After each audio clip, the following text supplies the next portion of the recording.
La banque, c'est simple? Pas si sûr. Alors, essayons d'en parler. Épisode 1. La banque, comment ça marche? Pour certains, la banque sert à déposer son argent, à épargner.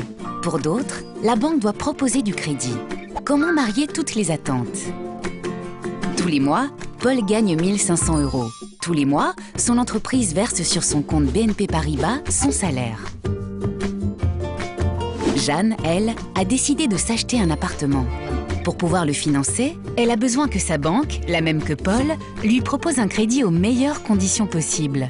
C'est bien ça le métier de la banque, assurer les dépôts pour les uns et proposer de bons crédits aux autres. Les clients de BNP Paribas en France déposent au total 115 milliards d'euros par an.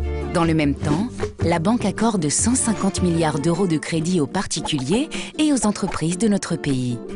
Tous les dépôts des clients de BNP Paribas en France sont donc utilisés pour faire des crédits et financer l'économie française.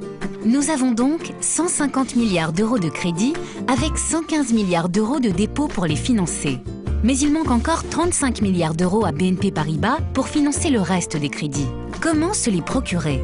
BNP Paribas, comme d'ailleurs toutes les autres banques, doit emprunter ses différences auprès d'investisseurs, épargnants, caisses de retraite, compagnies d'assurance, via les marchés financiers.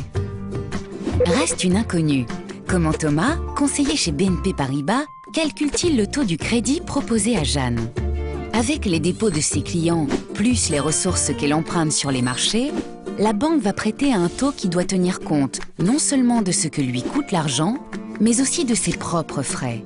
Les salaires, les investissements informatiques et frais de structure, le coût du risque, c'est-à-dire des crédits non remboursés, et enfin, les impôts. Reste-t-il un bénéfice après cela? Oui, mais seule une part minoritaire va vers les actionnaires. La majorité des bénéfices sert à renforcer le capital de la banque et donc sa solidité, ce qui lui permettra de faire de nouveaux crédits.